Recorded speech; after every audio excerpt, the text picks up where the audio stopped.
Mulher aos 20 anos, ela foi maltratada por namorar com um fazendeiro rico, até a verdade vir à tona, e a chocante descoberta que expôs segredos de família virou o jogo e revelou quem realmente estava por trás de toda a maldade. Antes, não se esqueça de se inscrever no canal e comentar da onde você é. O sol nascia preguiçoso sobre as colinas do interior mineiro, tingindo de dourado as folhas do milharal que se estendia até onde a vista alcançava. Moema acordou como sempre, ao som do galo de seu Benedito e ao aroma do café coado por sua mãe Quitéria. Aos 20 anos, ela carregava nos olhos castanhos a mesma determinação que a fazia acordar antes do amanhecer para ajudar o pai, Abelardo, na horta que sustentava a família com dignidade, mesmo que modestamente. Naquela manhã de terça-feira, porém, algo pesava diferente no ar. Os cochichos que começaram na feira da semana anterior pareciam ter ganhado vida própria, espalhando-se pelas ruas de terra batida da vila como erva daninha após a chuva. Moema sabia exatamente o motivo. Januário. Januário Mendonça, herdeiro de uma das maiores fazendas da região, havia aparecido em sua vida 3 meses atrás, durante a festa de São João. Alto de olhos verdes e sorriso sincero, ele se destacava não apenas pela origem abastada, mas pela simplicidade com que se dirigia a todos, desde os fazendeiros mais prósperos até os trabalhadores rurais mais humildes. Quando a convidou para dançar quadrilha, Moema sentiu que algo mudara para sempre em seu coração. Mas o amor, descobriu ela, não vem desacompanhado quando se vive numa vila pequena. Veio cercado de olhares curiosos, sussurros maldosos e insinuações que doíam mais que espinhos de mandacaru. Essa menina só pode estar atrás do dinheiro dele, murmurava Dona Francisca no mercado. Homem rico não casa com pobre, só brinca, completava seu Antônio balançando a cabeça com ar de quem conhece o mundo. Enquanto penteava os cabelos escuros diante do espelho rachado do quarto, Moema sentia o aperto no peito crescer. As palavras dos pais ecoavam em sua mente desde a conversa da noite anterior. Moema, filha, você precisa pensar bem. Envolver-se com um homem tão rico traz complicações. Você corre o risco de se perder nesse mundo de interesses. Abelardo havia falado com a voz embargada, suas mãos calejadas pelo trabalho segurando as dela. Quitéria, sempre mais direta, acrescentara: não é que duvidemos de você, menina. É que conhecemos o jeito do mundo. Rico com pobre raramente dá certo. Moema desceu para a cozinha, onde a mãe já preparava o café da manhã. O silêncio entre elas era pesado, carregado de tudo que não se dizia. Pela janela, ela podia ver o pai regando os pés de tomate com o cuidado de quem trata cada planta como um tesouro. Era essa vida simples, mas honesta que ela conhecia. Era essa dignidade construída com suor e dedicação que aprendera a valorizar. Mas havia algo em Januário que transcendia as diferenças sociais. Nas conversas que haviam tido, ele demonstrava um interesse genuíno por sua vida, por seus sonhos, por suas opiniões sobre tudo, desde o melhor jeito de plantar couve até seus planos para o futuro.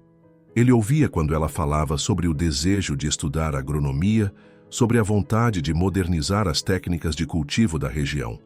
Ouvia e encorajava, sem nunca a fazer sentir-se inferior. Mãe, disse Moema finalmente, quebrando o silêncio enquanto tomava o café amargo que Quitéria servira. O que a senhora faria se estivesse no meu lugar? Quitéria parou de mexer o angu e olhou para a filha. Nos seus olhos cansados havia uma mistura de proteção e compreensão. Filha, eu seguiria meu coração, mas também usaria a cabeça. São duas coisas que precisam andar juntas. Naquele momento, Moema sentiu que sua jornada estava apenas começando. Não sabia ainda quais obstáculos teria de enfrentar, que provações aguardavam adiante. Sabia apenas que o amor que sentia por Januário era real, assim como era real a desconfiança do mundo ao seu redor. Entre a certeza do coração e as dúvidas que a cercavam, ela teria de encontrar seu próprio caminho, um passo de cada vez, pisando firme na terra que a viu nascer. A semana seguinte trouxe consigo uma sequência de pequenos constrangimentos que, juntos, pesavam como uma pedra no peito de Moema. Na feira de quinta-feira, Quando se aproximou da barraca de Dona Carmen para comprar cebolas, a comerciante fingiu não vê-la, atendendo primeiro a outras 3 pessoas que chegaram depois. Quando finalmente a atendeu, foi com uma frieza cortante que não passou despercebida aos demais feirantes.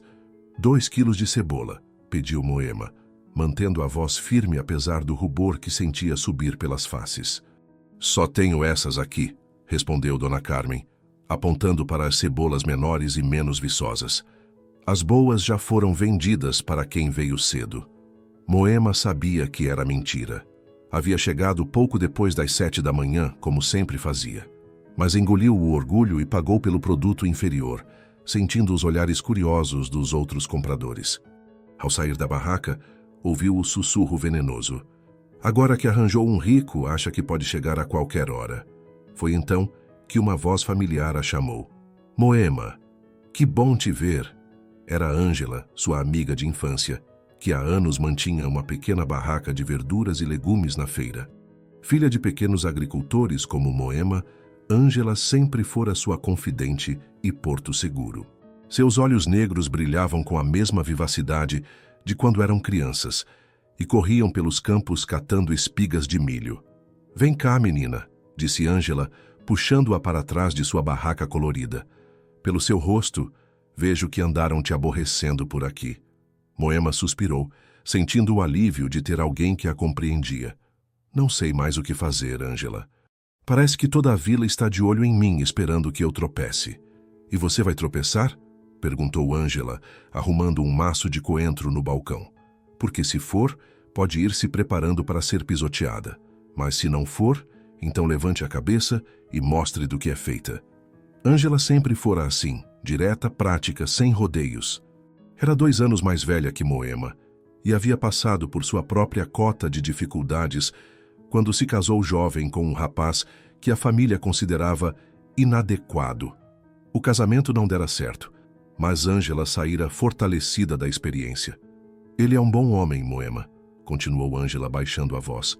Eu o vejo aqui na feira às vezes. Trata todo mundo com respeito, paga preço justo, não faz diferença entre rico e pobre. Isso diz muito sobre o caráter de uma pessoa. Naquele momento, como se invocado pela conversa, Januário apareceu na feira. Moema o viu de longe, caminhando entre as barracas, com a naturalidade de quem pertence àquele lugar, tanto quanto qualquer outro.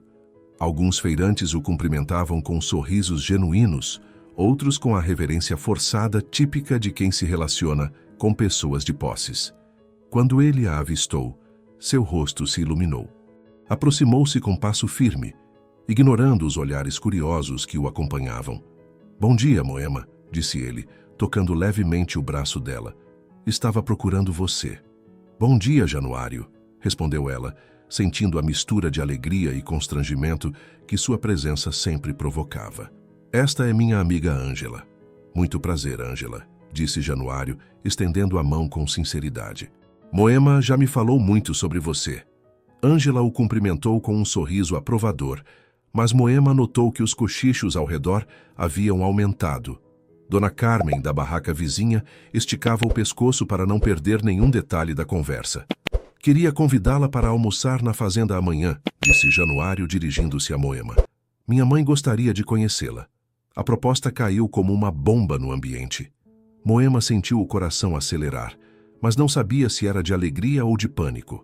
Conhecer a mãe de Januário significava dar um passo importante no relacionamento, mas também significava expor-se ainda mais aos julgamentos da comunidade.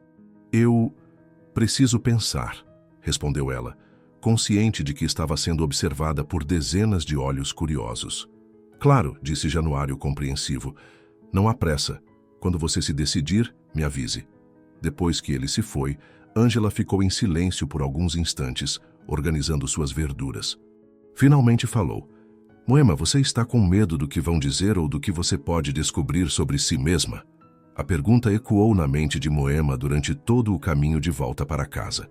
Seria medo do julgamento alheio ou medo de descobrir que talvez não estivesse preparada para o mundo de Januário?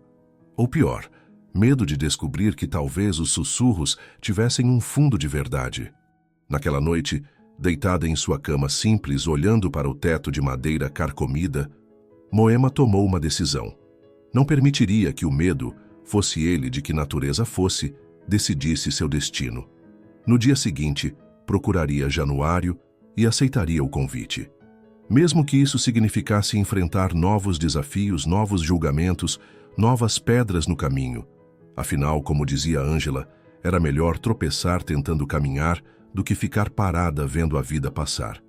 O domingo chegou envolvido numa névoa matinal que parecia refletir a ansiedade de Moema. Ela havia passado a noite anterior escolhendo o que vestir, rejeitando um após outro os poucos vestidos que possuía. Por fim, optou pelo azul marinho de tecido simples, mas bem cortado, que havia ganhado da madrinha no último aniversário. Era discreto o suficiente para não parecer pretensioso, mas elegante o bastante para não destoar completamente do ambiente que a aguardava. Quitéria a observava em silêncio, enquanto ela se arrumava diante do espelho pequeno do quarto. A mãe havia acordado mais cedo que de costume e preparado um café reforçado, como se soubesse que a filha precisaria de energia extra para enfrentar o dia. "Lembra-se do que eu sempre te ensinei, filha", disse Quitéria finalmente, ajustando uma mecha do cabelo de Moema. "Seja sempre você mesma. Quem não te aceitar como você é, não merece ter você por perto." Abelardo, que até então havia se mantido calado, se aproximou e beijou a testa da filha. "Você é nossa menina, Moema, criada com amor e valores. Não deixe ninguém te fazer sentir menos do que isso." As palavras dos pais ecoavam em seu coração quando Januário chegou para buscá-la, dirigindo uma caminhonete simples em vez do carro luxuoso que todos esperavam ver. Era um gesto sutil, mas que não passou despercebido para Moema. Ele havia escolhido algo que não causaria tanto alvoroço na vila. A fazenda São Bento ficava a 20 minutos de estrada de terra da casa de Moema.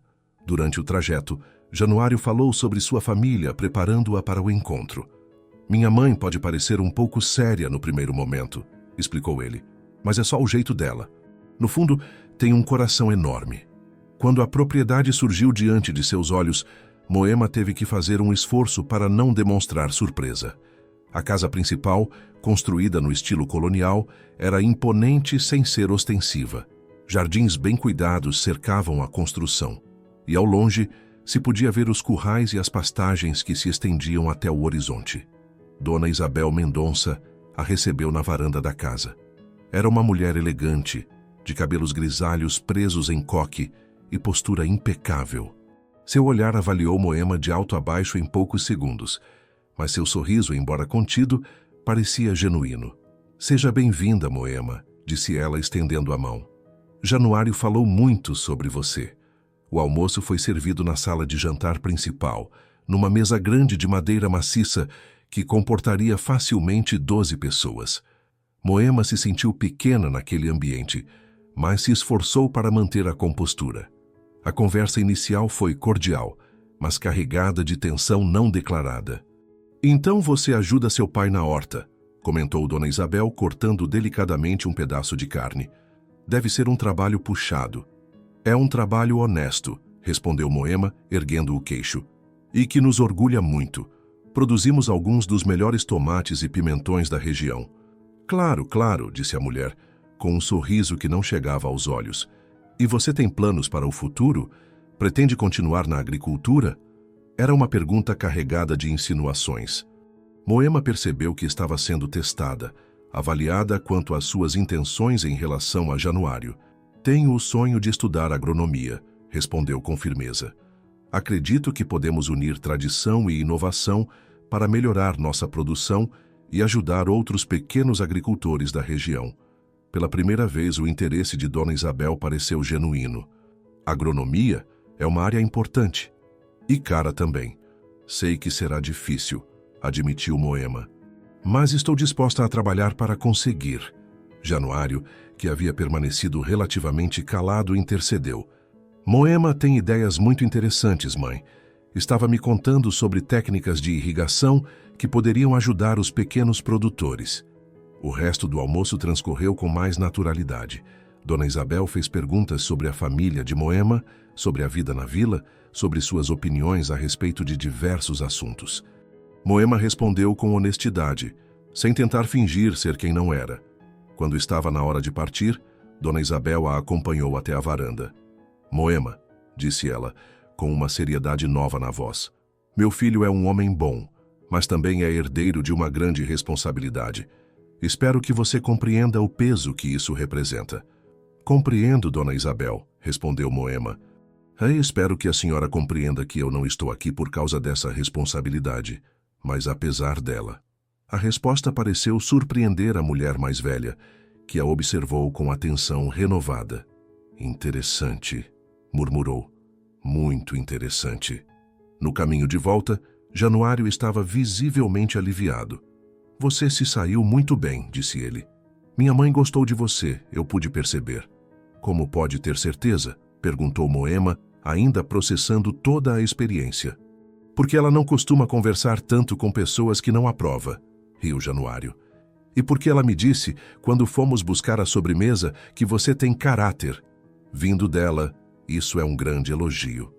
Moema sorriu, sentindo uma mistura de alívio e orgulho. Havia passado pelo primeiro teste, mas sabia que muitos outros viriam. A diferença era que agora se sentia um pouco mais confiante de que poderia enfrentá-los sem perder sua essência. Quando chegaram à sua casa, Abelardo e Quitéria a esperavam ansiosos na varanda. Ao ver o sorriso no rosto da filha, souberam que tudo havia corrido bem. Mas Moema também sabia que a notícia de sua visita à fazenda São Bento se espalharia pela vila como fogo em palha seca, trazendo novos desafios e novos julgamentos. Por ora, porém, bastava saber que havia se mantido fiel a si mesma e que isso havia sido suficiente. A segunda-feira trouxe consigo uma agitação incomum na vila. Antes mesmo do sol nascer completamente, Moema já podia ouvir o burburinho das vizinhas conversando no portão de Dona Luzia, sua vizinha mais próxima. As palavras chegavam aos pedaços pelo vento. Fazenda, almoço, pretensão. Era como se sua visita à fazenda São Bento tivesse se tornado o assunto mais importante da região. No mercadinho de Seu Manuel, a situação ficou ainda mais constrangedora. Quando Moema entrou para comprar açúcar, as conversas cessaram abruptamente, criando um silêncio pesado que parecia gritar mais alto que qualquer sussurro. Todas as cabeças se viraram em sua direção, e ela sentiu como se estivesse sendo julgada por um tribunal silencioso.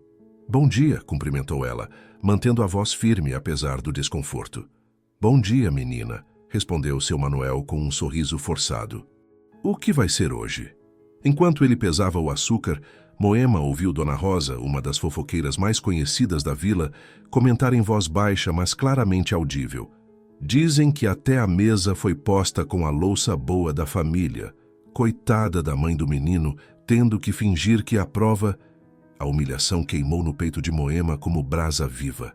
Ela pagou suas compras em silêncio e saiu de cabeça erguida, mas por dentro sentia como se cada palavra fosse uma pedrada. Caminhando pelas ruas familiares que de repente pareciam hostis, ela se questionava se havia cometido um erro ao aceitar o convite de Januário.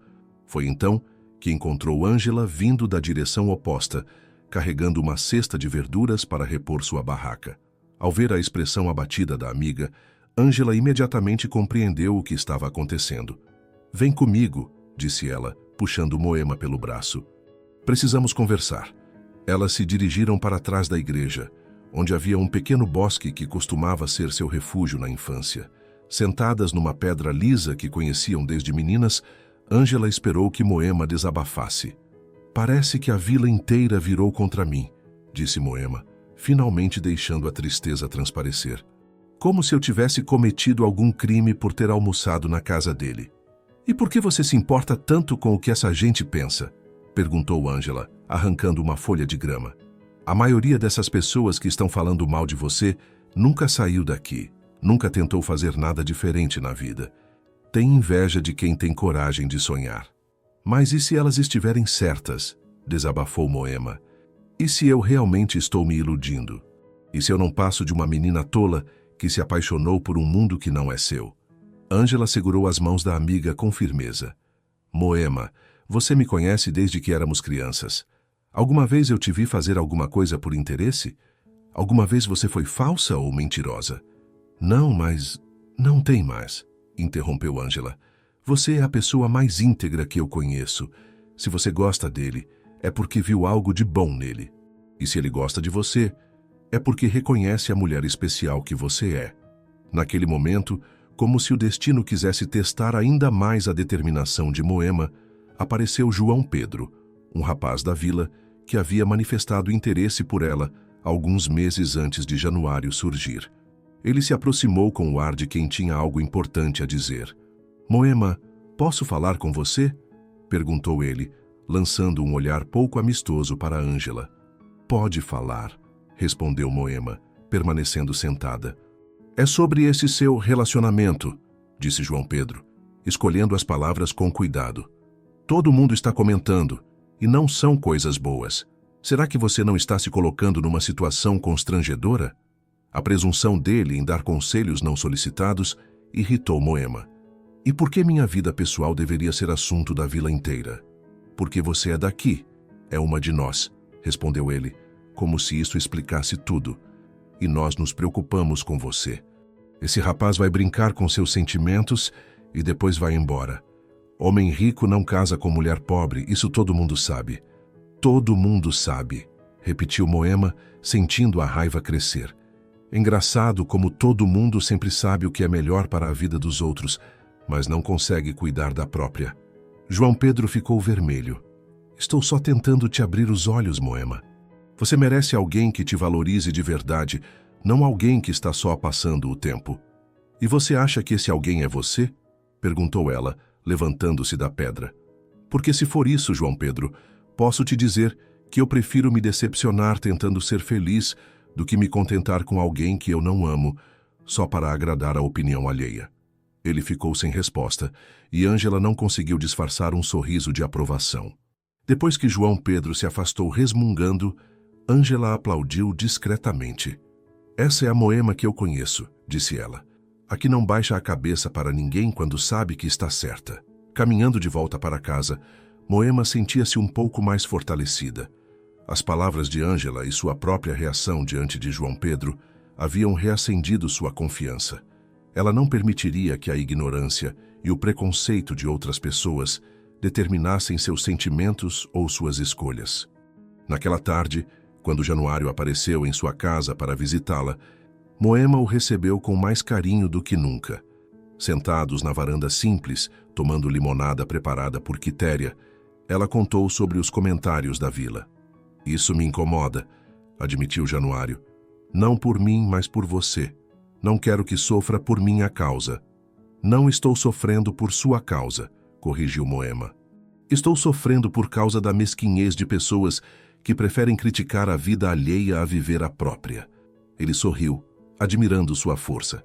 Então vamos mostrar para eles que não estão certos, disse ele. Vamos provar que o amor verdadeiro não conhece diferenças sociais. Era uma promessa corajosa, mas Moema ainda não sabia que os maiores desafios ainda estavam por vir. 3 semanas após o almoço na fazenda, uma tarde de chuva fina aprisionou Moema e Januário na varanda dos fundos da casa dela. Abelardo havia oferecido abrigo quando eles foram surpreendidos pela tempestade durante um passeio pelos arredores da propriedade. Sentados em cadeiras de palha, observando as gotas deslizarem pelas folhas do mamoeiro, eles conversavam em voz baixa, enquanto Quitéria preparava café na cozinha. Trouxe algo para você, disse Januário, retirando da mochila um álbum de couro desgastado, com páginas amareladas pelo tempo. Queria que conhecesse um pouco mais da minha história.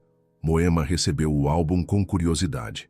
Na primeira página, uma fotografia em preto e branco mostrava um menino de aproximadamente 7 anos, sujo de terra, sorrindo enquanto plantava uma pequena muda no pátio de um prédio que parecia institucional.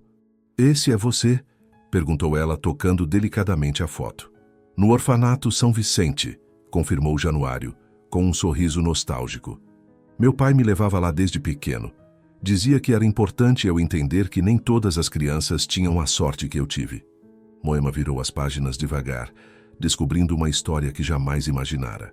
Havia fotos de Januário em diferentes idades, sempre em projetos sociais, distribuindo brinquedos no Natal, ajudando na construção de uma biblioteca comunitária, ensinando crianças a plantarem pequenas hortas escolares.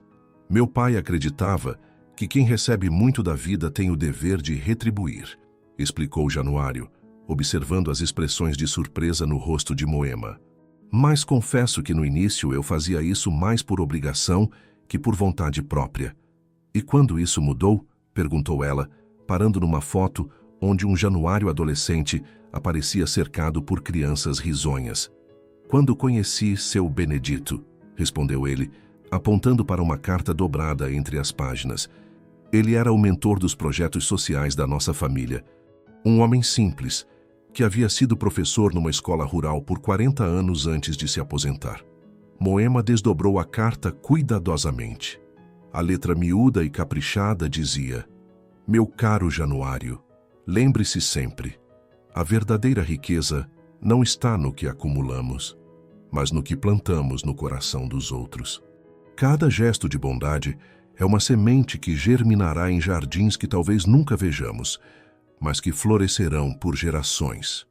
Ele morreu no ano passado, disse Januário com a voz embargada. Mas antes de partir, me fez prometer que continuaria o trabalho. Foi quando decidi doar parte das terras da fazenda para a construção de uma escola técnica. Moema ergueu os olhos atônita. Você doou terras? 50 hectares onde funcionava o antigo moinho da comunidade, confirmou ele. O projeto já está aprovado. Será uma escola técnica focada em agricultura sustentável e desenvolvimento rural. Continuando a folhear o álbum, Moema encontrou cartas de agradecimento escritas por crianças, bilhetes de mães beneficiadas por programas de habitação popular e fotografias de famílias que haviam recebido ajuda para melhorar suas condições de vida. A última página a deixou sem palavras.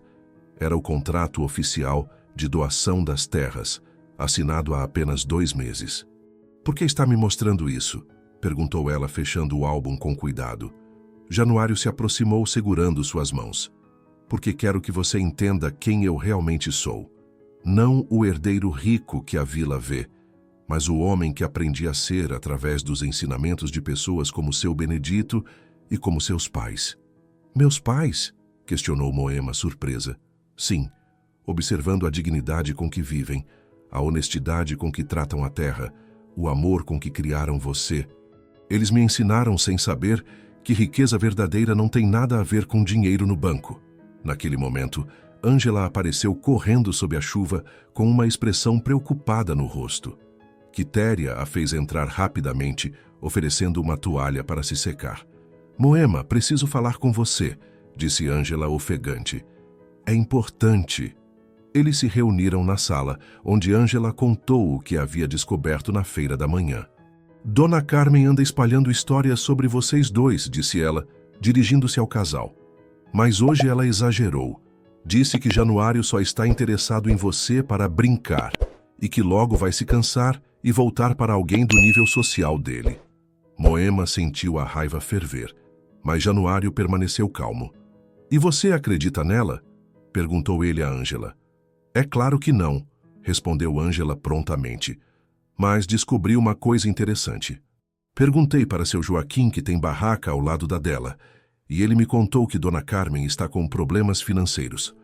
Parece que a fazenda de vocês começou a fornecer verduras diretamente para alguns comerciantes da cidade, e isso está afetando os negócios dela. Então não é inveja pessoal, concluiu Moema. É medo de perder dinheiro. Exato, confirmou Ângela.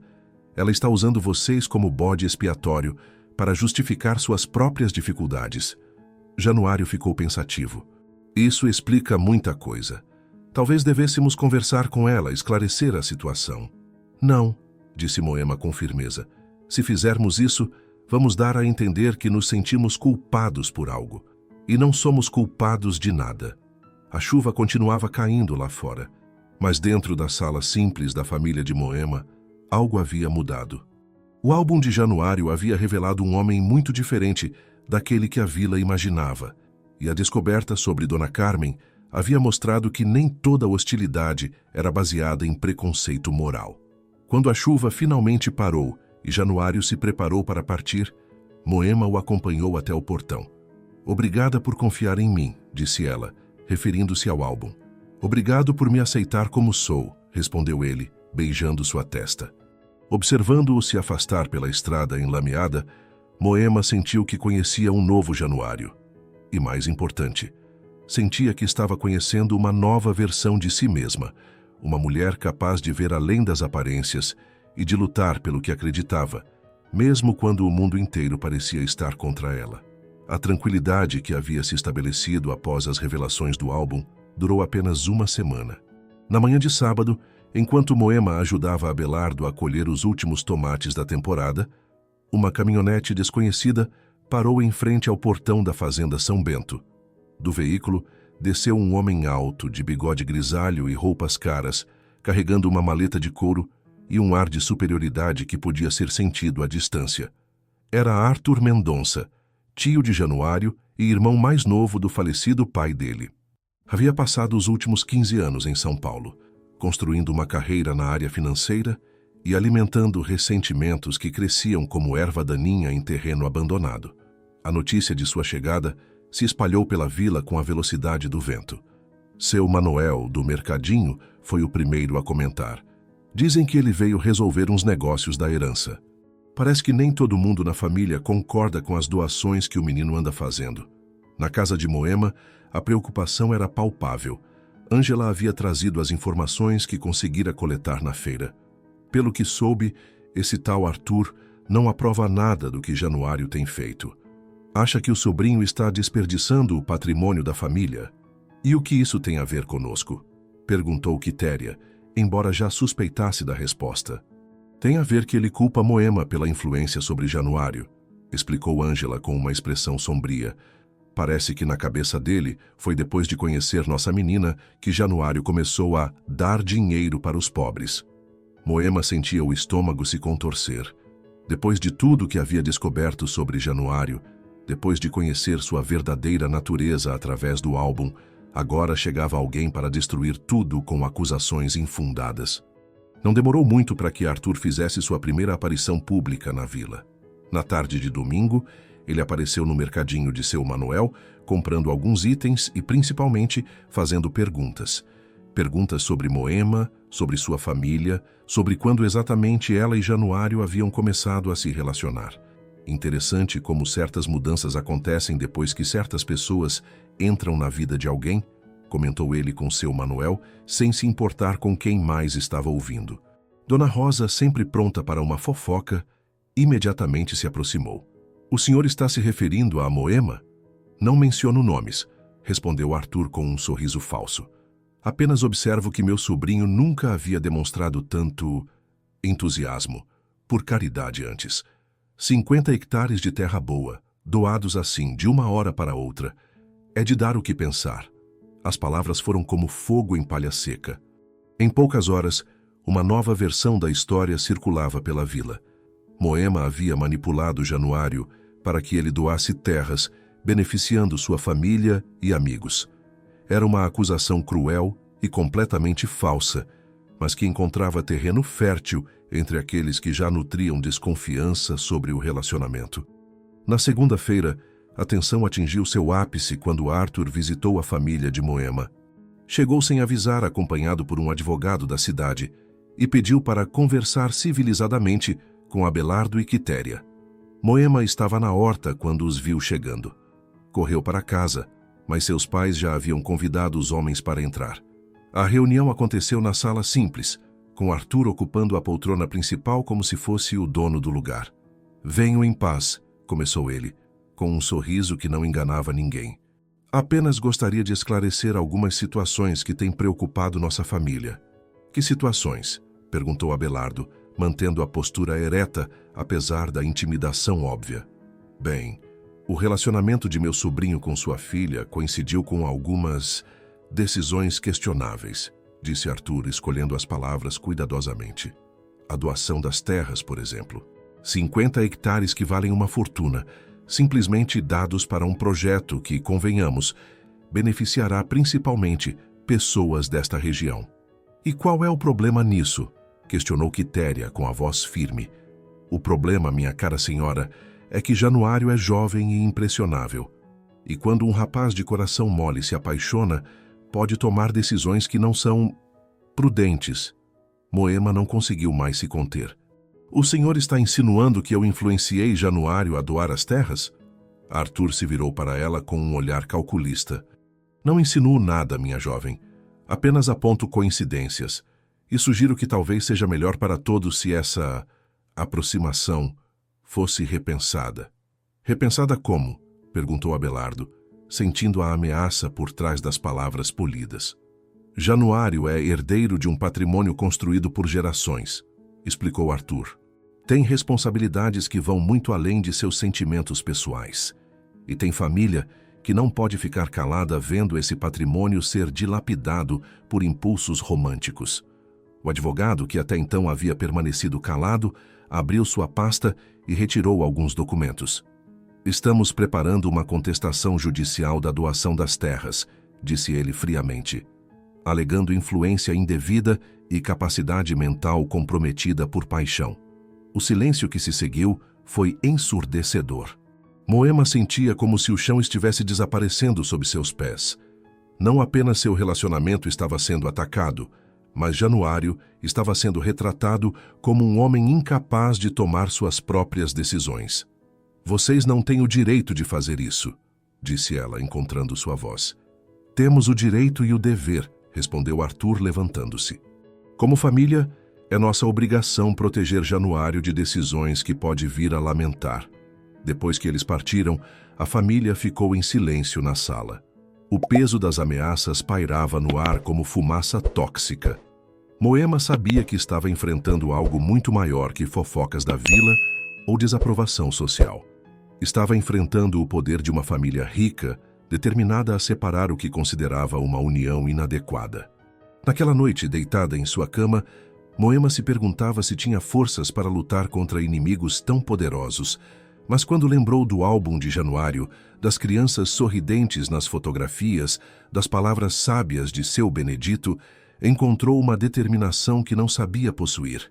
Se Arthur queria uma guerra, teria uma, mas não seria uma guerra sobre dinheiro ou posição social. Seria uma guerra sobre o direito de duas pessoas se amarem e seguirem seus corações, independentemente das pressões familiares ou sociais. A verdadeira luta estava apenas começando. A madrugada do dia seguinte, encontrou Moema desperta, sentada na varanda, observando as estrelas que começavam a desaparecer no horizonte. O sono havia fugido completamente depois da visita de Arthur, e sua mente fervilhava com pensamentos contraditórios. Por um lado, sentia-se sufocada pelo peso das acusações e ameaças.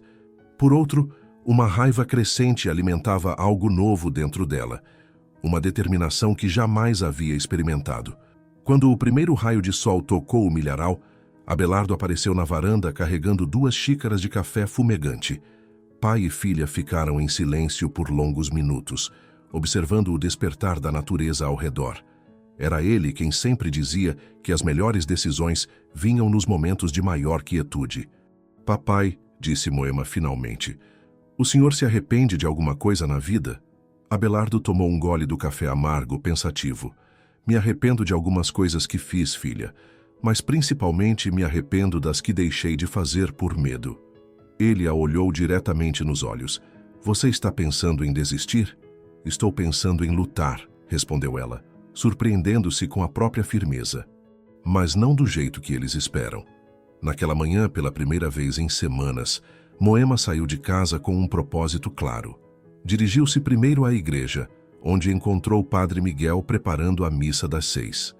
O pároco, um homem de 60 anos que conhecia cada alma da comunidade, recebeu-a com o sorriso caloroso de sempre. Padre Miguel, preciso de um conselho, disse Moema, ajoelhando-se no primeiro banco da pequena igreja. Estou ouvindo, minha filha. Moema contou tudo. O relacionamento com Januário, as fofocas da vila, a visita intimidadora de Arthur, as ameaças legais. Quando terminou, sentiu como se um peso enorme tivesse saído de seus ombros. O padre ficou em silêncio por alguns instantes, acariciando o rosário entre os dedos. Moema, conheci você quando era uma menina de 7 anos que vinha à missa com suas bonecas de milho. Sempre foi uma criança especial, que se preocupava mais com os outros do que consigo mesma. Ele fez uma pausa. E agora, vendo a mulher em que se tornou, posso dizer que essa essência não mudou. Mas e se todos estiverem certos? E se eu realmente estiver me iludindo? A única ilusão, minha filha, é acreditar que devemos viver nossa vida de acordo com as expectativas dos outros, respondeu o padre com sabedoria. Deus nos deu livre arbítrio justamente para que possamos escolher nosso próprio caminho. Ao sair da igreja, Moema tomou uma decisão que mudaria tudo. Em vez de se esconder ou se defender das acusações, ela faria algo que ninguém esperava. Enfrentaria a situação de frente, mas com suas próprias armas. Sua primeira parada foi na casa de Ângela. A amiga estava preparando os legumes para levar à feira quando Moema chegou, com uma expressão determinada que Ângela nunca havia visto antes. Preciso da sua ajuda, disse Moema sem preâmbulos. Quero organizar uma reunião na comunidade. Uma reunião? Para quê? Para contar a verdade. Toda ela. Ângela parou de lavar as cenouras e olhou para a amiga com atenção. Que verdade? A verdade sobre Januário, sobre os projetos sociais dele, sobre a doação das terras. A verdade sobre quem realmente se beneficia com essas ações e por que Arthur quer impedi-las. Moema respirou fundo. E a verdade sobre quem eu sou e por que escolhi amar esse homem. Durante as 2 horas seguintes, as duas jovens elaboraram um plano. Ângela usaria seus contatos na feira para espalhar a notícia da reunião. Moema conversaria com as famílias que haviam sido beneficiadas pelos projetos sociais de Januário, muitas das quais nem sabiam que ele era o responsável pelas melhorias em suas vidas. A primeira visita foi à casa de Dona Sebastiana, uma viúva que havia recebido ajuda para reformar sua casa depois de um temporal. Quando Moema explicou quem realmente havia financiado a reforma, a mulher ficou em choque. O menino da fazenda grande fez isso? Mas por quê? Porque ele acredita que quem tem muito deve ajudar quem tem pouco, explicou Moema. E agora a família dele quer impedir que ele continue fazendo essas coisas. Dona Sebastiana se levantou da cadeira de balanço, indignada. Impedir? Esse menino é um anjo enviado por Deus. Se não fosse por ele, eu estaria morando numa casa com goteiras até hoje. A reação se repetiu em cada casa visitada. Seu João, que havia recebido sementes melhoradas para sua plantação. Dona Neuza, cujo filho havia ganhado uma bolsa de estudos custeada secretamente por Januário. A família do Antônio, que havia recebido medicamentos quando a filha mais nova ficou doente. À medida que as histórias eram reveladas, Moema compreendia a magnitude do que Januário fazia em silêncio. Não eram ações isoladas ou impulsivas, mas um trabalho constante e sistemático de transformação social que vinha acontecendo há anos, muito antes de ela aparecer em sua vida. No final da tarde, quando voltou para casa, Moema encontrou Januário esperando por ela na varanda. Ele estava visivelmente abatido, e ela soube imediatamente que ele havia tido o confronto com o tio. Ele quer que eu pare com tudo, disse Januário sem preâmbulos. Os projetos sociais, a escola técnica, nossa relação.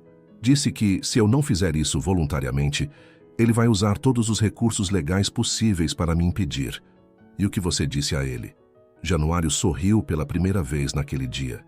Disse que ele pode tentar, mas que não conseguirá me impedir de ser quem escolhi ser. Foi então que Moema contou sobre seu dia, sobre as visitas que havia feito, sobre as histórias que havia descoberto. Quando terminou, Januário a olhava com uma admiração nova. Você fez tudo isso hoje? Fiz.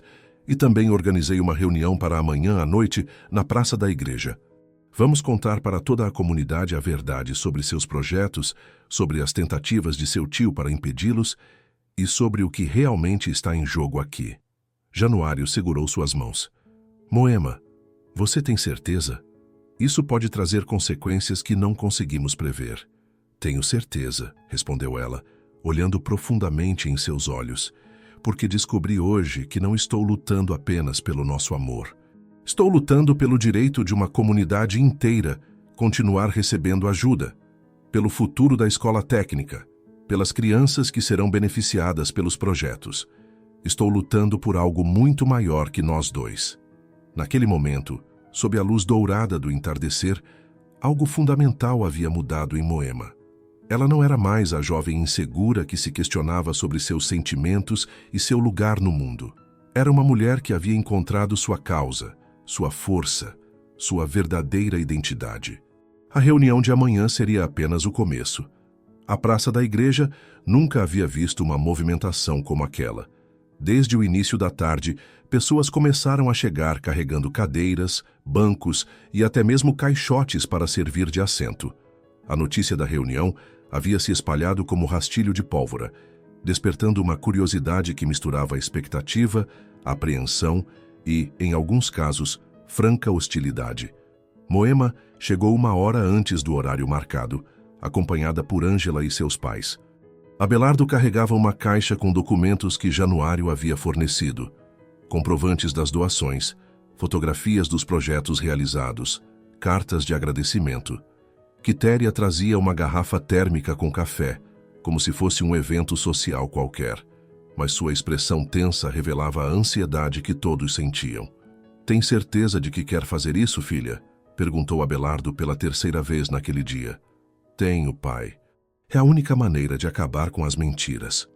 Enquanto organizavam as cadeiras em semicírculo diante dos degraus da igreja, Moema observava as pessoas que chegavam. Reconhecia a maioria dos rostos. Eram vizinhos, conhecidos de toda a vida, pessoas que a haviam visto crescer. Alguns a cumprimentavam com simpatia, outros desviavam o olhar, claramente desconfortáveis com a situação. Dona Carmen chegou acompanhada de um pequeno grupo de comerciantes, todos com expressões céticas. Instalaram-se na parte de trás, sussurrando entre si. Do outro lado, Dona Sebastiana, seu João e outras famílias que haviam sido beneficiadas pelos projetos de Januário ocuparam as primeiras fileiras, demonstrando apoio silencioso, mas visível. Às 7 da noite em ponto, Januário chegou dirigindo não sua caminhonete habitual, mas a pé, caminhando pela rua principal como qualquer morador da vila. O simbolismo não passou despercebido. Ele vinha não como o fazendeiro rico, mas como alguém que também fazia parte daquela comunidade. Padre Miguel abriu a reunião com uma oração pela paz e pela compreensão mútua. Em seguida, cedeu a palavra a Moema, que se levantou diante das aproximadamente 80 pessoas presentes. Por um momento, sentiu as pernas bambas e a voz presa na garganta. Então viu o olhar encorajador de Ângela, o sorriso orgulhoso de sua mãe e encontrou a força que precisava. "Boa noite a todos", começou ela, com a voz firme ecoando pela praça silenciosa. "Sei que muitos de vocês vieram aqui hoje por curiosidade sobre minha vida pessoal. Outros vieram porque ouviram histórias contraditórias sobre Januário e sobre mim. Estou aqui para contar a verdade." Ela fez uma pausa, respirou fundo e continuou. "Há 3 meses conheci Januário Mendonça. Não sabia nada sobre ele além do fato de que era filho de fazendeiros. Não sabia da fortuna da família, não sabia das propriedades, não sabia de nada que pudesse me interessar por dinheiro ou posição social." Um murmúrio baixo percorreu a multidão. Moema esperou o silêncio retornar antes de prosseguir. "O que descobri depois, e que muitos de vocês não sabem, é que Januário vem ajudando nossa comunidade há anos." Em silêncio, sem alarde, sem querer reconhecimento, ela gesticulou para Abelardo, que se aproximou com a caixa de documentos. "Dona Sebastiana", chamou Moema, "a senhora se lembra da reforma que foi feita em sua casa depois do temporal do ano passado? A senhora soube quem pagou por ela?" A mulher idosa se levantou com lágrimas nos olhos. "Soube hoje, menina, e quero dizer na frente de todo mundo que esse menino é um anjo. Sem ele, eu ainda estaria morando numa casa com goteiras." Um por um, Moema foi chamando as pessoas que haviam sido beneficiadas. Seu João falou sobre as sementes melhoradas que haviam triplicado sua colheita. Dona Neuza contou sobre a bolsa de estudos que havia permitido ao filho frequentar a escola técnica na cidade vizinha. A família do Antônio relembrou os medicamentos que haviam salvado a vida da filha mais nova. A cada depoimento, o clima na praça mudava visivelmente. Rostos que chegaram fechados começavam a se abrir. Pessoas que haviam vindo preparadas para criticar começavam a questionar suas próprias opiniões. Tudo isso, disse Moema, erguendo uma pilha de documentos, aconteceu muito antes de eu conhecer Januário. Não foi influência minha, foi decisão dele, baseada nos ensinamentos que recebeu de seu pai e de um mentor chamado Benedito, que acreditava que quem recebe muito da vida tem o dever de retribuir. Foi então que Januário se levantou. "Posso falar?" perguntou ele, dirigindo-se a Moema. Ela assentiu e ele caminhou até o centro do semicírculo. "Quero dizer algumas coisas para vocês. Primeiro, que tudo o que Moema contou é verdade. Segundo, que meu relacionamento com ela não mudou minha forma de ver o mundo, apenas me fez querer ser uma pessoa ainda melhor." Ele fez uma pausa, olhando diretamente para o grupo onde estava Dona Carmen. "Sei que alguns de vocês acreditam que estou sendo manipulado, que estou tomando decisões erradas, influenciado por paixão. Quero dizer que respeito suas preocupações, mas discordo completamente. A doação das 50 hectares para a escola técnica", continuou Januário, "foi discutida com advogados, planejada durante meses e representa minha visão de futuro para esta região. Uma visão onde nossos jovens não precisem sair daqui para encontrar oportunidades de estudo e trabalho." Foi então que uma voz se ergueu do fundo da praça. Era Dona Carmen. "E quem garante que vocês não vão se separar daqui a um tempo e toda essa generosidade vai acabar?" A pergunta ecoou pela praça, carregada de ceticismo. Moema sentiu o coração acelerar, mas Januário respondeu com calma. "Ninguém pode garantir o futuro dos relacionamentos, Dona Carmen. Mas posso garantir que meu compromisso com esta comunidade existe independentemente da minha vida pessoal. Posso provar isso mostrando que venho ajudando há anos, muito antes de conhecer Moema." Nesse momento, uma voz inesperada se manifestou. Era seu Hernani, um dos agricultores mais respeitados da região, conhecido por sua franqueza e bom senso. "Menino", disse ele, levantando-se devagar, "eu te conheço desde que você era criança. Via você brincando na fazenda quando visitava seu pai para negociar gado. Sempre foi um menino bom, educado, respeitoso." O velho agricultor olhou ao redor da praça antes de continuar. "E você, Moema? Eu te vi crescer. És filha de gente honesta, criada com valores. Se vocês dois se escolheram é porque viram um no outro algo que nós, de fora, talvez não consigamos enxergar." O depoimento de seu Hernani teve um impacto poderoso. Era um homem que nunca se manifestava levianamente, e suas palavras carregavam o peso da experiência e da sabedoria. Várias pessoas na praça assentiram com a cabeça, claramente influenciadas por sua opinião. Ângela se levantou então, pedindo a palavra. "Quero dizer uma coisa", anunciou ela. "Descobri na semana passada que algumas das fofocas sobre Moema e Januário estavam sendo espalhadas por quem tinha medo da concorrência econômica que a fazenda poderia representar. Não vou citar nomes, mas convido essas pessoas a refletirem se seus motivos são realmente nobres ou apenas financeiros." O recado foi direto e certeiro. Dona Carmen ficou visivelmente desconfortável, e alguns de seus aliados começaram a sussurrar entre si, claramente questionando suas próprias motivações. A reunião se estendeu por mais uma hora, com várias pessoas fazendo perguntas e comentários. No final, quando o Padre Miguel encerrou com uma bênção, o clima havia mudado completamente.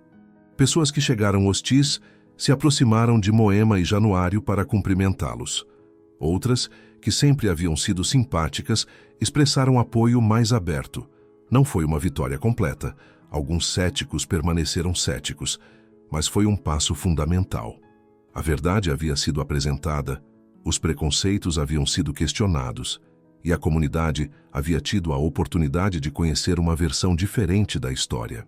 Caminhando de volta para casa sob a luz das estrelas, Moema sentia-se mais leve do que havia se sentido em semanas. Havia enfrentado seus medos e descoberto que a verdade, quando apresentada com coragem e honestidade, tinha o poder de mudar corações e mentes. A batalha não estava terminada, mas uma vitória importante havia sido conquistada. A semana seguinte, a reunião na praça trouxe uma mudança palpável no ambiente da vila. Cumprimentos que antes eram evitados agora aconteciam naturalmente. Conversas que se interrompiam quando Moema se aproximava continuavam normalmente. Era como se uma névoa de desconfiança tivesse finalmente se dissipado, permitindo que a luz da verdade iluminasse as relações. No entanto, em meio a essa melhora gradual, uma notícia inesperada veio como um balde de água fria. Ângela chegou à casa de Moema numa manhã de quinta-feira, carregando uma mala pequena e uma expressão de profunda tristeza. Sentou-se na varanda ao lado da amiga e, por longos minutos, não conseguiu pronunciar uma palavra. "Ângela, o que aconteceu?" perguntou Moema, pressentindo más notícias. "Preciso partir", disse Ângela finalmente com a voz embargada. "Meu tio Sebastião, em Belo Horizonte, está muito doente. Câncer no pulmão, estágio avançado. Minha tia Conceição não consegue cuidar dele sozinha, e ele foi como um pai para mim quando meus pais morreram." Moema sentiu o coração se apertar. Ângela era mais que uma amiga. Era sua confidente, sua fonte de força, a pessoa que sempre esteve ao seu lado nos momentos mais difíceis. A ideia de enfrentar os desafios que ainda estavam por vir sem o apoio da amiga era aterrorizante. "Por quanto tempo?" perguntou ela, embora já soubesse que não haveria uma resposta reconfortante. "Não sei, Moema. Os médicos disseram que ele tem poucos meses, talvez semanas. Não posso abandoná-lo agora." Ângela segurou as mãos da amiga. "Você sabe que eu não partiria se não fosse absolutamente necessário." As duas amigas passaram a manhã inteira conversando na varanda, relembrando memórias da infância, da adolescência, dos sonhos que haviam compartilhado. Era como se quisessem guardar cada momento, cada palavra, para que a distância não apagasse a intimidade construída ao longo dos anos. "Lembra quando éramos crianças e catávamos espigas de milho no campo do seu Antônio?" disse Ângela, com um sorriso nostálgico. "Você sempre dizia que um dia seria a maior agricultora do Brasil. E você sempre dizia que seria minha sócia", respondeu Moema, rindo através das lágrimas. "Ainda posso ser", disse Ângela. "Quando essa fase difícil passar, quando você e Januário estiverem estabelecidos, quando a escola técnica estiver funcionando, eu volto." Era uma promessa carregada de esperança, mas ambas sabiam que o futuro era incerto. A vida tinha o hábito de mudar os planos das pessoas, e não havia garantias de que os caminhos delas voltariam a se cruzar tão facilmente. Na hora do almoço, Ângela teve uma surpresa inesperada. Retirou da bolsa um envelope amarelado, selado com cera vermelha. "Queria te dar isso antes de partir", disse ela, entregando a carta a Moema. "O que é?" "Uma carta que escrevi para você há muito tempo, mas nunca tive coragem de entregar. Escrevi quando passei pela minha própria fase difícil, depois do divórcio, quando toda a vila também estava de olho em mim, julgando minhas escolhas." Ângela fez uma pausa. "Guarde para um momento em que realmente precisar de força." Moema olhou para o envelope, sentindo o peso emocional daquele gesto. "Por que não posso ler agora? Porque agora você está forte, determinada, no controle da situação.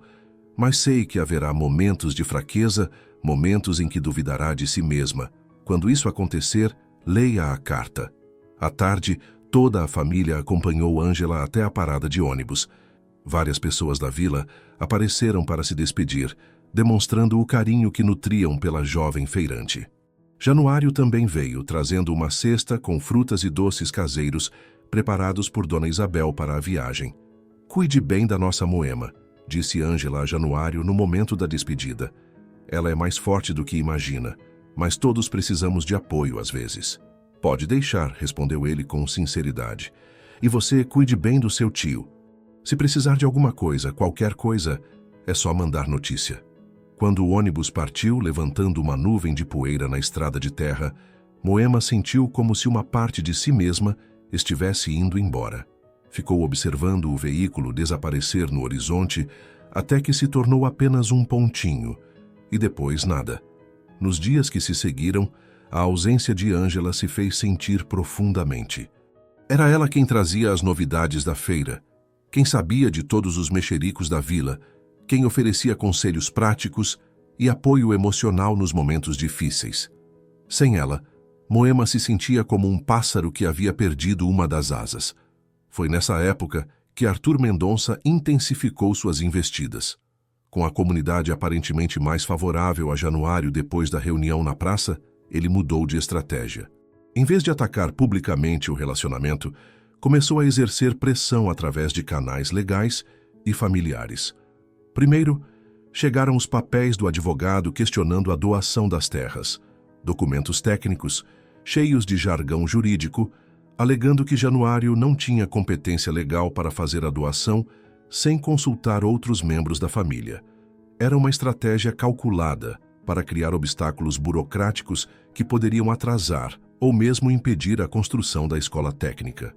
Depois, Arthur começou a fazer visitas sociais à Dona Isabel, sempre acompanhado de outros parentes distantes, que subitamente se interessaram pelos negócios da família. Eram conversas aparentemente inocentes, mas carregadas de insinuações sobre a influência negativa que Moema supostamente exercia sobre Januário. "Você precisa abrir os olhos, Isabel", dizia Arthur durante uma dessas visitas, enquanto tomavam café na sala principal da fazenda. "Aquela menina pode ser boazinha, mas está claramente interessada no patrimônio da família. 50 hectares de terra boa, doados logo depois que eles começaram a se relacionar? Que coincidência conveniente." Dona Isabel, que havia começado a simpatizar com Moema depois do almoço, encontrava-se novamente em dúvida. As palavras de Arthur eram venenosas justamente porque continham um grão de possibilidade que ela não conseguia ignorar completamente. Januário, percebendo a pressão crescente, decidiu agir. Numa tarde de sábado, apareceu na casa de Moema com uma proposta ousada. "Quero que você venha comigo para Belo Horizonte na semana que vem", disse ele sem preâmbulos. "Para quê?" "Para conhecer o projeto da escola técnica. Quero que você veja os planos, conheça os arquitetos, entenda exatamente como tudo vai funcionar." Ele segurou suas mãos. "E quero que você participe ativamente do planejamento." Moema ficou surpresa. "Participar como?" "Como consultora para a parte agrícola. Você conhece esta região melhor que qualquer engenheiro de fora. Sabe quais são as necessidades reais dos pequenos agricultores, que tipo de treinamento seria mais útil." Januário sorriu. "Além disso, se você estiver oficialmente envolvida no projeto, ficará mais difícil para meu tio alegar que você é uma influência negativa." A proposta era tentadora, mas também assustadora. Significava assumir uma responsabilidade muito maior do que Moema jamais havia imaginado. Significava sair de sua zona de conforto e se aventurar em territórios completamente desconhecidos. Naquela noite, sozinha em seu quarto, ela olhou para a carta de Ângela. Estava tentada a abri-la, a buscar o conselho da amiga ausente. Mas algo lhe dizia que ainda não era o momento. Ainda se sentia forte o suficiente para tomar suas próprias decisões. Na manhã seguinte, procurou Januário e deu sua resposta. "Aceito. Vamos para Belo Horizonte." Era mais um passo em direção ao desconhecido, mais uma aposta no futuro que estavam construindo juntos. Mas era também uma demonstração de que, mesmo sem Ângela ao seu lado, Moema estava descobrindo a força que sempre existira dentro dela. A carta da amiga permaneceria guardada, esperando o momento certo para revelar seus segredos. Por enquanto, Moema tinha suas próprias palavras, suas próprias escolhas, seu próprio caminho a trilhar. A viagem a Belo Horizonte foi a primeira vez que Moema saiu dos limites de sua região. Sentada ao lado de Januário no ônibus, observava pela janela a paisagem mudando gradualmente. Os campos conhecidos dando lugar a cidades maiores, as montanhas familiares se transformando em prédios e avenidas movimentadas. "Nervosa?" perguntou Januário, notando como ela apertava as mãos. "Um pouco", admitiu ela. "Nunca imaginei que estaria participando de reuniões sobre projetos de milhões de reais." Ao chegarem à capital, Moema se sentiu pequena diante da imensidão urbana. Os prédios altos, o trânsito intenso, a multidão de pessoas apressadas, tudo era diferente de sua realidade rural. Januário, percebendo seu desconforto, segurou sua mão. "Lembre-se, você está aqui porque tem conhecimento que eles precisam", disse ele. "Não deixe que o ambiente a intimide. O escritório dos arquitetos ficava no 20º andar de um edifício moderno. Na sala de reuniões, 5 profissionais os aguardavam. 3 arquitetos, um engenheiro agrônomo e uma pedagoga especializada em educação técnica, todos elegantemente vestidos, carregando tablets e pastas organizadas. Senhorita Moema, cumprimentou o Dr. Henrique, o arquiteto principal. Januário nos contou que a senhora tem experiência prática em agricultura familiar. Estamos ansiosos para ouvir suas contribuições. Inicialmente tímida, Moema foi ganhando confiança à medida que a conversa avançava. Quando os técnicos apresentaram os planos da escola, ela fez observações precisas sobre a orientação dos laboratórios de plantas, a necessidade de estufas com ventilação adequada e a importância de áreas de compostagem. Os cursos precisam incluir técnicas de conservação do solo, disse ela, apontando para as plantas. Muitos pequenos agricultores da região ainda não sabem como evitar a erosão. Excelente ponto, concordou a doutora Marina, a pedagoga. Podemos desenvolver módulos específicos sobre sustentabilidade. Durante 3 dias, Moema participou de reuniões, visitou outras escolas técnicas como referência e contribuiu para o refinamento do projeto. Sua perspectiva prática impressionou os profissionais urbanos, que reconheceram o valor de sua experiência real com a agricultura regional. No último dia, Dr. Henrique fez uma proposta inesperada. Gostaríamos de contratá-la como consultora permanente do projeto. Seria responsável por fazer a ponte entre o conhecimento técnico e as necessidades reais dos futuros alunos. Moema ficou sem palavras. Era uma oportunidade profissional que jamais imaginara possível. Posso pensar? Pediu ela. Claro, mas saiba que seria uma função remunerada e que poderia ser exercida principalmente à distância, com visitas mensais à capital. No hotel naquela noite, Moema e Januário conversaram sobre a proposta. É uma chance única, disse ele. Você sempre sonhou em estudar agronomia. Isso seria um primeiro passo nessa direção. Mas e se eu não estiver à altura? E se descobrirem que sou apenas uma caipira que não entende nada de projetos importantes? Januário a abraçou. Moema, você impressionou profissionais que trabalham há décadas na área. Eles viram em você algo especial que talvez você mesma não enxergue ainda. Na viagem de volta, observando novamente a paisagem pela janela, Moema sentia-se transformada. Havia descoberto que possuía conhecimentos valiosos, que sua experiência rural tinha aplicação em contextos muito mais amplos do que imaginava. Quando chegaram à vila, encontraram Abelardo e Quitéria ansiosos para ouvir sobre a viagem. Ao contar sobre a proposta de trabalho, viu o orgulho brilhar nos olhos dos pais. Nossa filha, consultora de uma escola técnica, murmurou Quitéria, com lágrimas nos olhos. Era mais uma vitória, mais um passo em direção a um futuro que se desenhava cada vez mais promissor. A notícia sobre a posição de consultora de Moema espalhou-se pela vila como sementes no vento. No mercadinho de seu Manuel, nas conversas da feira, nas rodas de conversa da praça, as pessoas comentavam com uma mistura de admiração e espanto sobre a menina da horta que havia impressionado profissionais da capital. Quem diria que nossa Moema chegaria tão longe? Comentava Dona Luzia com as vizinhas. Sempre foi uma menina estudiosa, mas isso aí é coisa grande. Para Abelardo e Quitéria, a transformação foi ainda mais profunda. Durante semanas, eles haviam observado com preocupação crescente os conflitos que cercavam sua filha. Temiam que ela estivesse se envolvendo em problemas maiores que sua capacidade de resolver.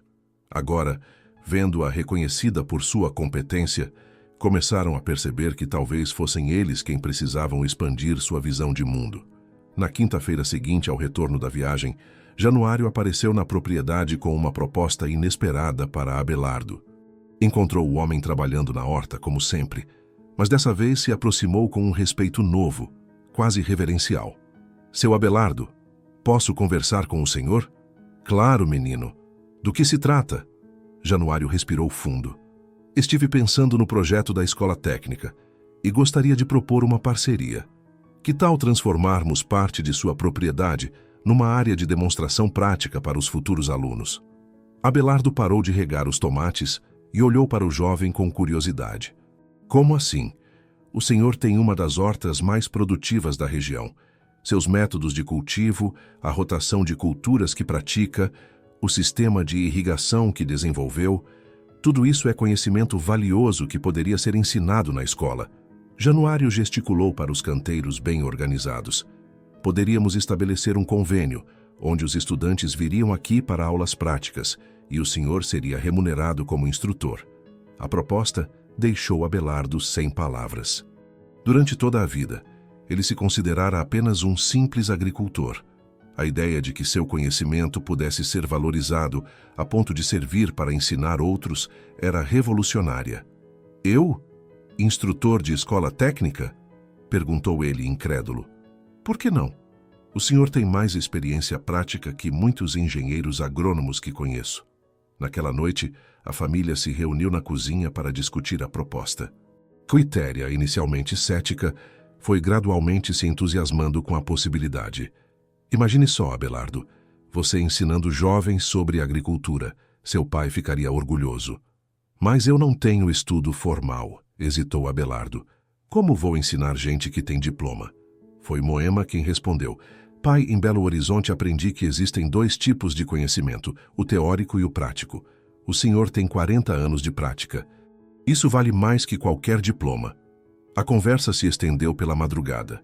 Abelardo contou sobre técnicas que havia desenvolvido observando a natureza, sobre sinais que aprendera a ler nas plantas, sobre métodos de preservação do solo que seu próprio pai lhe ensinara.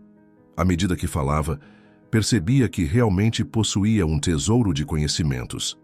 Uma semana depois, Januário trouxe Dr. Henrique, o arquiteto principal do projeto, para conhecer a propriedade de Abelardo.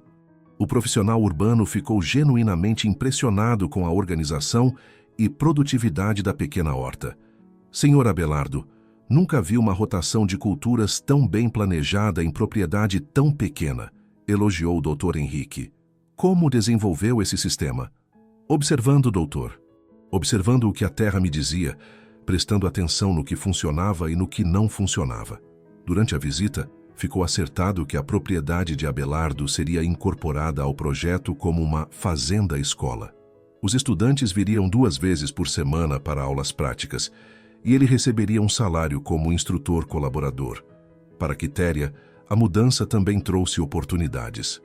Sua habilidade com plantas medicinais e temperos despertou interesse dos planejadores do curso de agroecologia.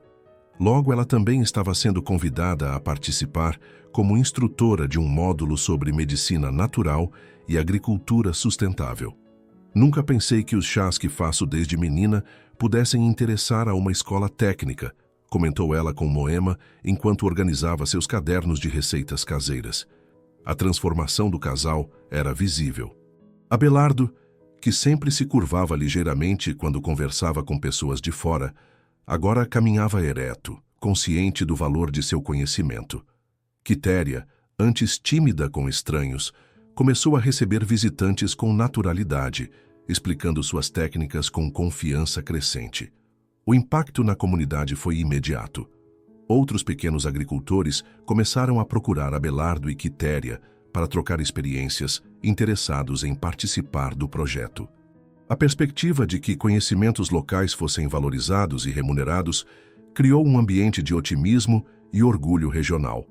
Numa tarde de domingo, sentados na varanda depois do almoço, Abelardo olhou para a filha com admiração nova. Moema, quando você era pequena eu sempre disse que o estudo era importante, mas nunca imaginei que um dia você me ensinaria a ver valor no que eu já sabia. O Senhor sempre me ensinou que todo conhecimento é importante, pai. Só aprendi a ver isso com outros olhos. Era uma inversão bela e natural. A filha que havia ido ao mundo descobrir seu próprio valor havia retornado para ajudar os pais a descobrirem o deles. A família, que antes se sentia intimidada pelas diferenças sociais, agora compreendia que também tinha muito a oferecer. A horta continuava a mesma, mas as pessoas que a cultivavam haviam crescido para além dos limites que elas próprias haviam imposto às suas vidas. A manhã de segunda-feira trouxe uma agitação incomum à Fazenda São Bento. 3 carros pretos estacionaram em frente à casa principal, transportando homens de terno que carregavam pastas de couro e expressões sérias.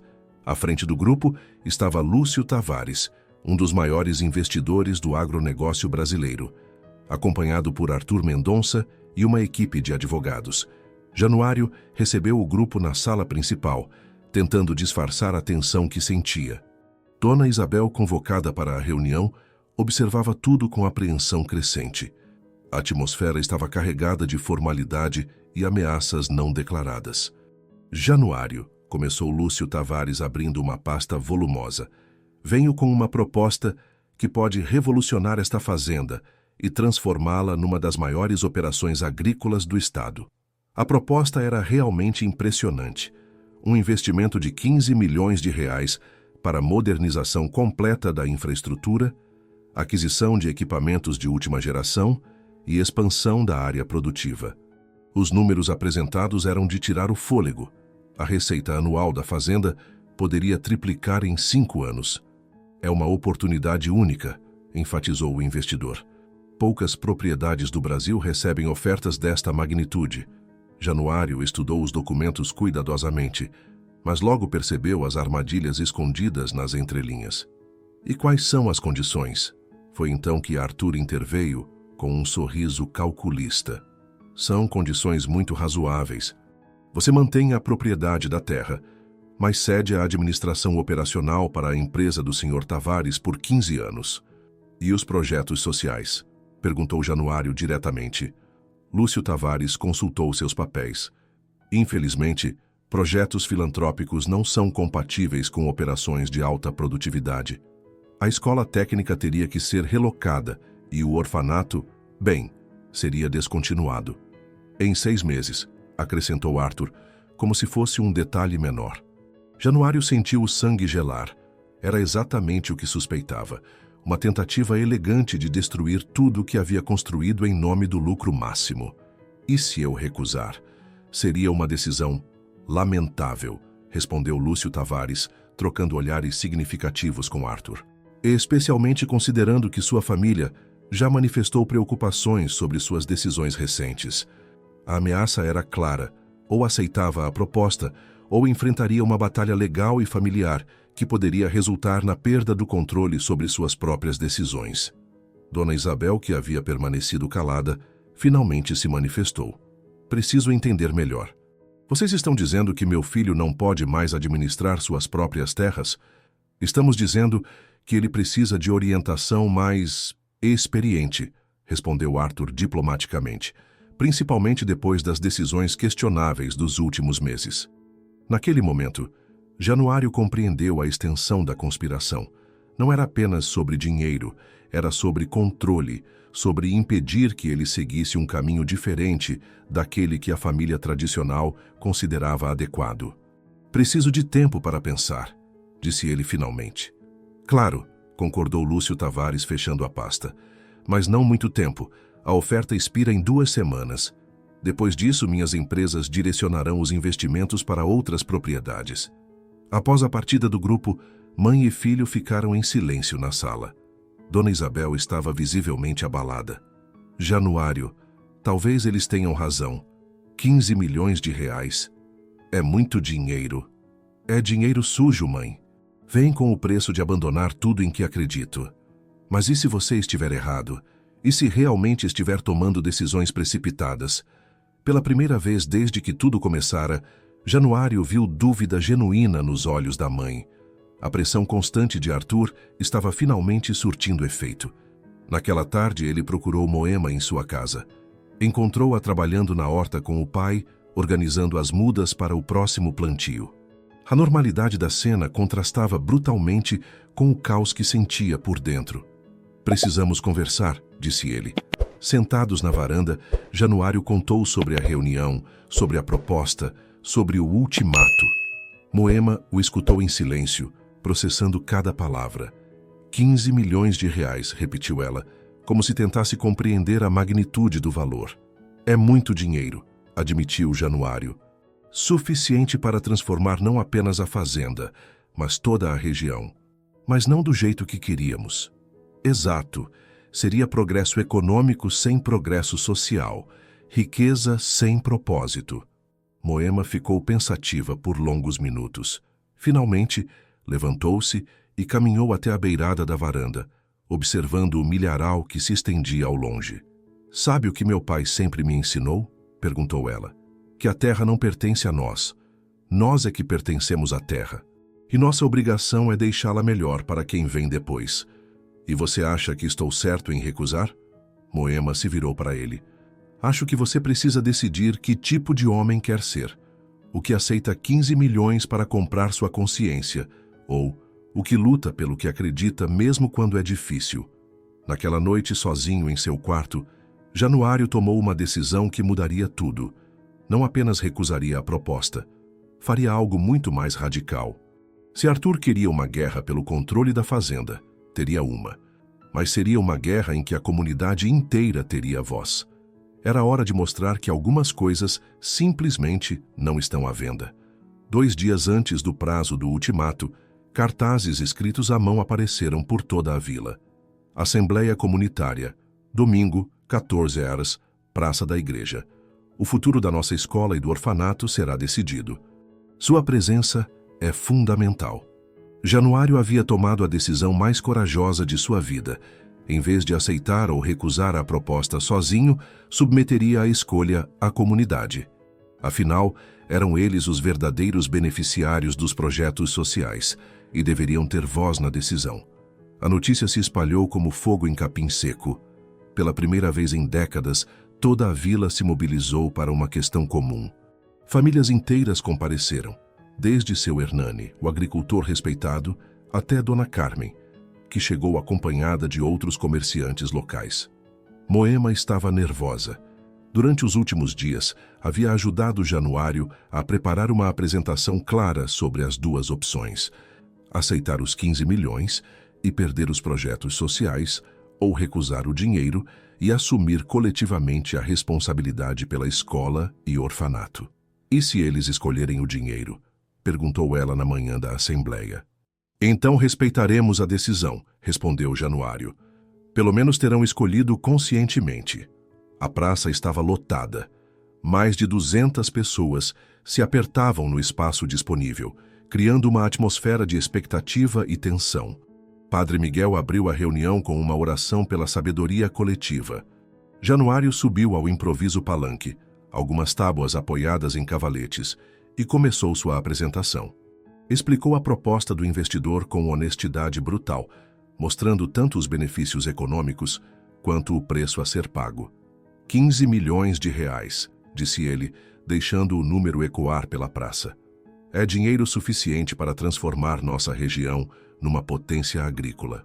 Empregos serão criados, a economia crescerá, prosperidade chegará para muitos. Mas, continuou, fazendo uma pausa dramática, o preço é alto. A escola técnica será fechada. O orfanato será desativado. Os projetos de agricultura familiar serão abandonados. Tudo o que construímos juntos desaparecerá. Um murmúrio percorreu a multidão. Era a primeira vez que muitos compreendiam completamente o que estava em jogo. Seu Hernani se levantou. "Menino, você está nos pedindo para escolher entre dinheiro e valores. É uma escolha difícil." "É", concordou Januário. "Por isso não quero decidir sozinho."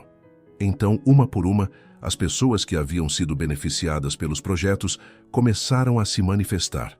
Dona Sebastiana falou sobre a importância do orfanato para as crianças abandonadas. Seu João explicou como a assistência técnica gratuita havia melhorado sua produção. Os pais cujos filhos estudariam na escola técnica expressaram seus medos de ver o sonho desaparecer. Mas houve vozes discordantes. Dona Lourdes, uma comerciante local, argumentou: 15 milhões trariam desenvolvimento real, empregos para nossos filhos, movimento para o comércio. Talvez devêssemos pensar de forma mais prática. A discussão se intensificou. Grupos se formaram, argumentos foram apresentados, emoções afloraram. Era a democracia em sua forma mais pura e caótica. Foi então que Moema pediu para falar. Subiu ao palanque com as pernas trêmulas, mas com uma determinação que todos puderam perceber. "Vocês me conhecem desde que nasci", começou ela. "Sabem que sou filha de gente simples que fui criada aqui, que amo esta comunidade tanto quanto qualquer um de vocês. Ela fez uma pausa, olhando para os rostos familiares. Nos últimos meses, aprendi que existem 2 tipos de riqueza: a que compramos e a que construímos. Os 15 milhões são riqueza que compramos, vem pronta, mas tem dono. A escola, o orfanato, os projetos sociais são riqueza que construímos. Nascem do nosso trabalho, dos nossos valores, do nosso comprometimento. A primeira pode desaparecer de uma hora para outra, se o investidor mudar de ideia. A segunda é nossa para sempre, porque nasce de quem somos, não do que possuímos. Um silêncio respeitoso desceu sobre a praça. Moema havia tocado em algo fundamental. Não estou pedindo para vocês recusarem o progresso, continuou ela. Estou pedindo para escolhermos que tipo de progresso queremos. Um que nos torna empregados em nossa própria terra, ou um que nos torna proprietários de nosso próprio destino. Quando ela desceu do palanque, os aplausos foram longos e calorosos. Mesmo alguns céticos pareciam tocados por suas palavras. A votação foi secreta, organizada pelo padre Miguel. Cédulas de papel, uma urna improvisada, contagem pública. A tensão era palpável enquanto os votos eram contados. O resultado foi claro: 127 votos para recusar o investimento e manter os projetos sociais, 73 votos para aceitar o dinheiro. Quando o resultado foi anunciado, uma explosão de alegria tomou conta da praça. Abraços, lágrimas, celebração. Mas também se formou um grupo menor de pessoas obviamente desapontadas com a decisão. Januário subiu novamente ao palanque. Respeito todos os votos, disse ele. E agora temos uma responsabilidade coletiva. Decidimos manter nossos projetos, mas isso significa que todos nós teremos que trabalhar para sustentá-los. Como? Perguntou Dona Lourdes, ainda cética. Criando uma cooperativa comunitária, respondeu ele. Cada família contribui com o que pode. Trabalho, dinheiro, recursos. Juntos assumimos a gestão da escola e do orfanato. Juntos garantimos que continuem funcionando. A assembleia se estendeu por mais 2 horas, organizando comissões, distribuindo responsabilidades, planejando o futuro. Quando terminou, não apenas haviam recusado os 15 milhões, haviam criado algo maior. Uma comunidade verdadeiramente unida em torno de objetivos comuns. Caminhando para casa sob o céu estrelado, Moema sentia uma transformação profunda em si mesma. Não era mais a jovem insegura que se questionava sobre seu lugar no mundo. Era uma líder comunitária, uma voz respeitada, uma mulher que havia ajudado sua comunidade a fazer a escolha mais importante de suas vidas. A verdadeira vitória não havia sido sobre Arthur ou sobre o investidor. Havia sido sobre o medo, sobre a insegurança, sobre a tentação de escolher o caminho mais fácil. E essa vitória pertencia a todos eles. 6 meses depois da assembleia, Moema acordou ao som familiar do galo de seu Benedito, mas desta vez com um sorriso diferente nos lábios. Era o dia da inauguração oficial da Escola Técnica Rural São Benedito, assim batizada em homenagem ao mentor que havia inspirado Januário em sua juventude. Levantou-se e caminhou até a janela, observando a movimentação incomum na estrada.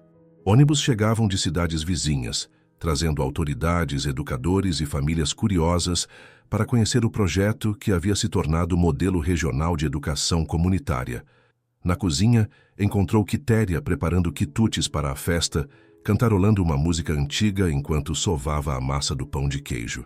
Nos últimos meses, sua mãe havia florescido em seu papel de instrutora, ganhando confiança e reconhecimento que jamais imaginara possível. Nervosa, mãe? Perguntou Moema, abraçando-a por trás. Um pouquinho, admitiu Quitéria, rindo. Imagina só, vão vir jornalistas da capital para conhecer nosso trabalho. Quem diria que eu, uma caipira simples, estaria ensinando técnicas de plantas medicinais numa escola técnica? Abelardo entrou pela porta dos fundos, carregando uma cesta de tomates perfeitos que seriam usados na demonstração prática da tarde. Nos últimos meses, ele havia se transformado no instrutor mais querido da escola, conquistando os estudantes com sua sabedoria prática e paciência infinita. As primeiras turmas chegaram. anunciou ele, com orgulho mal disfarçado. 22 alunos de 7 municípios diferentes. Nossa escola está fazendo sucesso. A manhã passou rapidamente com os preparativos finais. Às 10 horas, Moema se dirigiu à escola para supervisionar os últimos detalhes. O prédio principal, construído com recursos da cooperativa comunitária e muito trabalho voluntário, era simples, mas funcional, perfeitamente integrado à paisagem rural. Encontrou Januário organizando os laboratórios com alguns estudantes voluntários. Nos últimos meses, ele havia se revelado um administrador nato, conseguindo equilibrar as necessidades educacionais com a sustentabilidade financeira do projeto. "Como estão as coisas?" perguntou ela, observando a agitação ao redor. "Perfeitas", respondeu ele, abraçando-a. "A horta experimental do seu pai está linda. O laboratório de plantas medicinais da sua mãe está pronto e temos lista de espera para as próximas turmas. E o orfanato? Também crescendo. 12 crianças atualmente e mais 3 chegando semana que vem." Januário sorriu. A dona Isabel está se revelando uma administradora excepcional. A transformação de Dona Isabel havia sido uma das surpresas mais agradáveis. Depois da assembleia comunitária, ela havia assumido pessoalmente a gestão do orfanato, descobrindo uma vocação maternal que não sabia possuir. As crianças a adoravam e ela florescia naquele papel. À 1 da tarde, a cerimônia de inauguração começou com a presença de mais de 500 pessoas.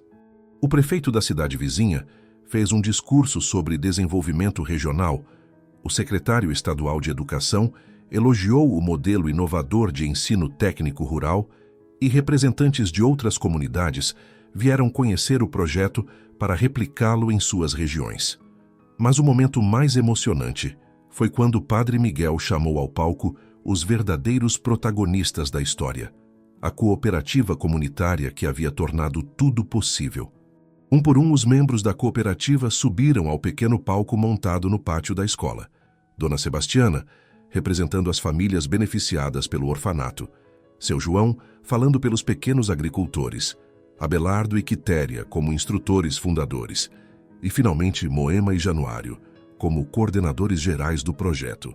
6 meses atrás, disse Moema ao microfone, olhando para a multidão que se estendia até a estrada. Tivemos que escolher entre 15 milhões de reais e nossos valores. Escolhemos nossos valores.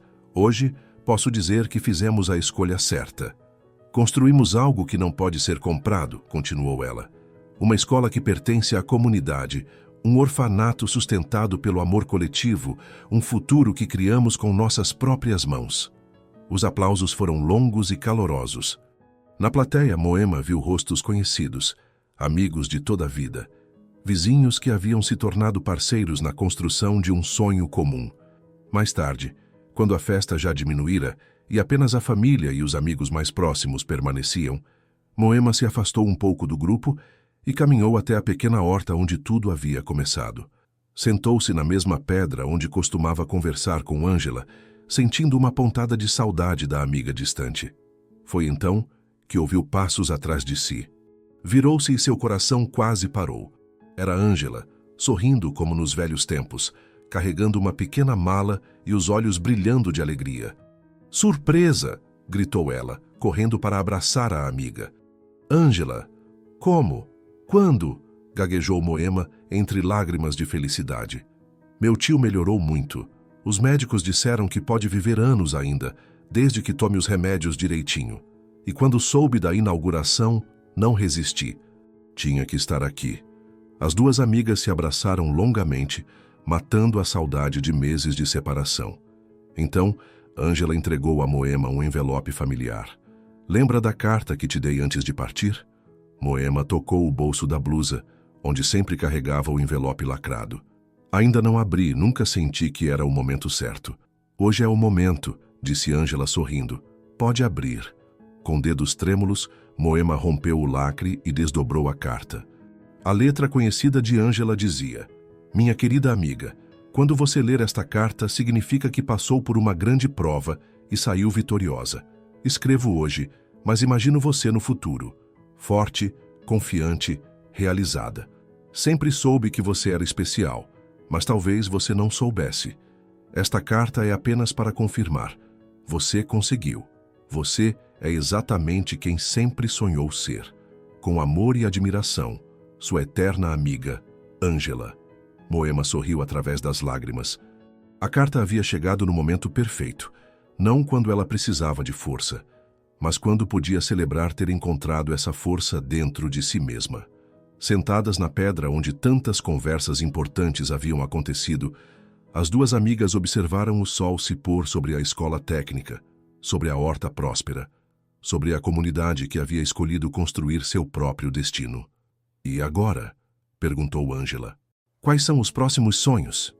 Moema olhou para Januário, que se aproximava carregando 2 xícaras de café, para seus pais conversando animadamente com outros membros da cooperativa, para as crianças do orfanato brincando no pátio da escola. Agora, disse ela, vamos cuidar do que plantamos e continuar plantando. Não havia um final definitivo, não havia todas as respostas. Havia algo melhor, a certeza de que, juntos, poderiam enfrentar qualquer desafio que o futuro trouxesse. Haviam aprendido que a verdadeira riqueza não estava no que possuíam, mas no que construíam.